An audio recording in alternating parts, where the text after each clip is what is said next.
Updates at pinakahuling mga usapin sa mundo ng palakasan. Atin ang pakinggan dito sa Ang Pilipinas Ngayon. Magandang araw. Narito na po ang sports balita. Kumpiyansa ang organizers pati na rin ang mga opisyalis ng gobyerno at pribadong sektor sa pag-host ng Pilipinas sa 2025 FIVB Men's World Championships na gaganapin mula Setyembre 12 hanggang 28 sa dalawang venue sa Maynila. Pinangunahan ni Philippine National Volleyball Federation o PNVF President Ramon Tatsuzara ang isang executive board meeting sa Taguig City na dinaluhan ni na sports patron Manny Pangilinan, Philippine Olympic Committee o POC Chief Abraham Bambol Tolentino, Philippine Sports Commission o PSC Chairman Richard Bachman, Department of Tourism Secretary Cristina Garcia Frasco at ilang miyembro ng Local Organizing Committee o LOC. Ayon kay Suzara, na tumatayo ding presidente ng Asian Volleyball Confederation o AVC, marami pang kailangang gawin at kailangan nila ng suporta mula sa iba't ibang sektor para maging matagumpay ang pag-host ng naturang volleyball event. Sinabi naman ni Secretary Frasco na malaking tulong ang torneo para palakasin ang sports tourism sa bansa dahil sa inaasahan nitong pagpunta ng mga volleyball fanatic mula sa buong mundo, kasama na ang 32 bansa na kalahok sa malakihang torneo. Dagdag ni Pangilinan na maikukumpara ang torneo sa FIBA Basketball World Cup na hinost ng bansa noong 2023 kasama ang Japan at Indonesia. Gayun din ang pananaw ni Tolentino at Bachman at sinabi pang handa sila na magpaabot ng tulong. Dumalo din si Taguig City Mayor Lani Cayetano sa LOC Executive Board meeting kung saan sinamahan niya sina Frasco at Pangilinan sa ribbon cutting ceremony para sa PNVF AVC headquarters. May kabuang 32 bansa kasama na ang Pilipinas na makikipagkompetensya sa torneo na gaganapin sa Mall of Asia Arena sa Pasay City at sa Smart Araneta Coliseum sa Quezon City. Updates at pinakahuling mga usapin sa mundo ng palakasan. Atin ang pakinggan dito sa Ang Pilipinas Ngayon.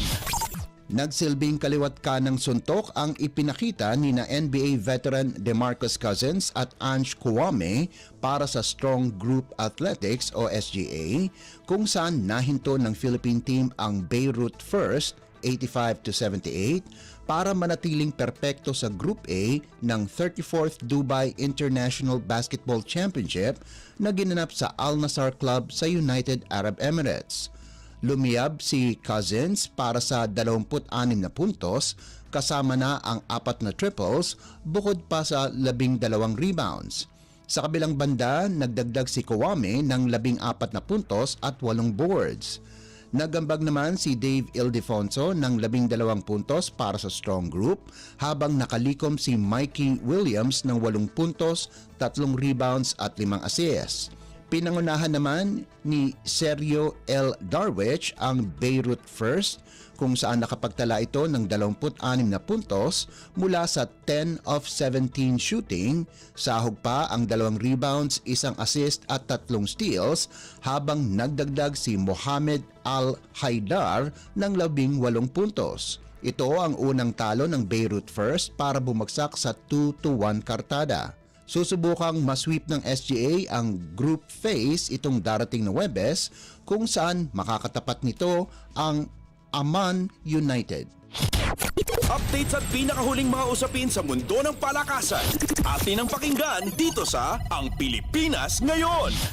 Nairehistro ng Baguhang World City Colleges o WCC ang kanilang unang panalo sa Universities and Colleges Athletic League o UCAL PG Flex Linoleum 7th season sa pamamagitan ng 71-61 panalo laban sa Philippine Women's University o PWU sa larong ginanap sa Paco Arena sa Maynila. Pagkaraan ng dikdikang laban sa unang tatlong quarters, binuksan ng WCC Skyhawks ang fourth period ng back-to-back triples mula kina Ralph De Guzman at RB Lara para tuluyan ng lumayo para ipaghiganti ang 66-54 talo ng koponan sa nangungunang Manila Central University o MCU nitong Sabado. Nanguna muli si student athlete Musa Diona para sa Skyhawks kung saan nagtala ito ng double-double na may 20